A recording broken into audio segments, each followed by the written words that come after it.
Today's workout begins with a test. Today's test is the pistol squat. For the pistol squat, we have some standards. We're going to be standing on one leg to start. We're going down, bringing the hips lower than the knee, and driving back up with that front foot not touching the floor. We're standing up fully and not bringing the free foot to the floor, even when standing. Once you bring your free foot to standing, you bring both feet down, your set is complete. Some faults for this movement today. If you don't go down low enough, you don't get your hip lower than your knee, that is a fault. That does not count as a rep. If you do go down low enough or not, but your foot touches, that front foot touches, that is a no rep. That does not count. Another common fault we see is using the free leg to help you stand up by touching your working leg. So no crossing the legs, touching the legs. We already went over that other standard, which is bringing you need to stay on one foot the entire time, the entire set. So if you stand up and put your foot down, that is a fault. If you don't have a pistol squat, you can use this time today to train the pistol squat.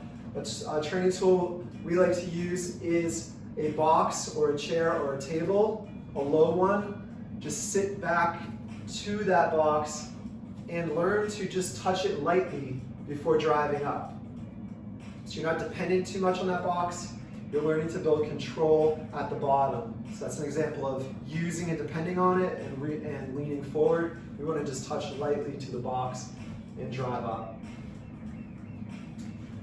This is also a good warm-up to use before you get into the test today.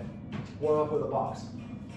For today's workout, we start with the knee raise, the hanging knee raise. So we'll need a bar for this. We'll be hanging from the bar, straight arm position, pulling the knees up to the chest.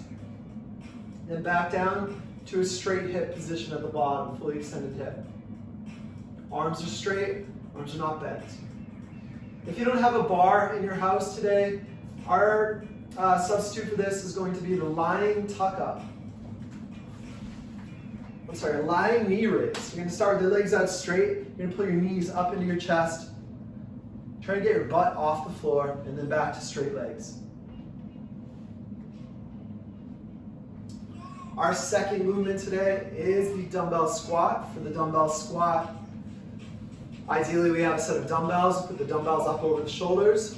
They're hooked up over the back of the shoulders. The feet are wide enough to squat, shoulder width. When we do our squat, same standard as the pistol squat. We get our hips down below the knee and we drive up fully to standing. If you only have a single dumbbell or a kettlebell, today we're going to try to keep it consistent. So have the dumbbell over the back, or the kettlebell even, we can hold it over the back behind the neck and perform the squats. Similarly, if you only have a plate or a backpack, we'll hold it up over the back so that weight is placed in the same area as with those dumbbells. Same thing with the backpack. Hold it like that or put it on your actual back. The third movement today is the bench dip. For the bench dip, we'll need a table or a bench or a chair. The ideal version, we're going to have our legs straight out. We have our hands right next to our hips, the palms on the edge of the table. We'll bring our hips straight down, close to the table or chair, whatever you're using. At the top, we're pressing the shoulders down, keeping the elbows straight. Leaning forward to take pressure off the shoulders. If this is too difficult, you're going to bend your knees, do the same movement, but use your legs to drive up. Our fourth and final movement today, a cardio piece. We don't have any space to run in our house probably, so we're doing jumping jacks. For jumping jacks, it's the same version you did back in gym class.